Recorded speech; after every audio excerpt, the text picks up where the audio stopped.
রাজামশাই, গোপাল ভাঁড় প্রত্যেক দিন দেরি করে আসে, তুমি ওকে কিছুই বলো না। আজকে আসুক গোপাল ভাঁড়, আজকে গোপালকে রাজসভা থেকে সারা জীবনের মতন বহিষ্কার করে দেব, এটাই ওর প্রাপ্য শাস্তি। কিরে, মহারাজ তো গোপালের উপরে ভয়ঙ্কর রেগে গেছে। এখন হবে সিংহাসন আমার, তারপর আমি হব কৃষ্ণনগরের রাজা।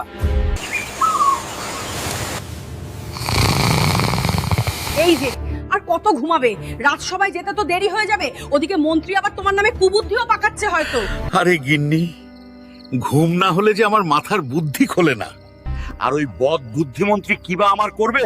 ওই বদ বুদ্ধিমন্ত্রীর ওটাই তো আসল কাজ। আজকে মহারাজের জন্য আমাদের পুকুরের সব থেকে বড় কাতলা মাছটা নিয়ে যাব, তাহলে দেখবে মহারাজ খুব খুশি হয়ে যাবে। মহারাজ, এই তো গোপাল চলে এসেছে। মহারাজ, আমার পুকুরের সব থেকে বড় কাতলা মাছ, এটা আমি তোমার জন্য নিয়ে এসেছি। মহারাজ, শুধু একটা কাতলা মাছের জন্য তুমি এই মোটা হাতিটাকে ছেড়ে দিলেন, এটা কিন্তু তুমি খুব খারাপ করলে। মন্ত্রী, এসব এসব কি বলছো? গোপাল তো আমাদের রাজসভার এক রত্ন। গোপাল যে আমাদের জন্য কত ভাবে দেখে শেখো।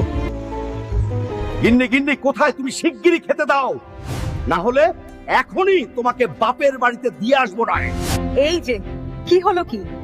আজকেও নিশ্চয় গোপাল তোমার সামনে থেকে মহারাজের কাছ থেকে মোহর নিয়ে গেছে। গিন্নি, ওই পেটুকটা বাজারের সব থেকে বড় কাতলা মাছটা মহারাজকে দিয়েছে, আর তখনই মহারাজের মন গুলিয়ে দিয়েছেন।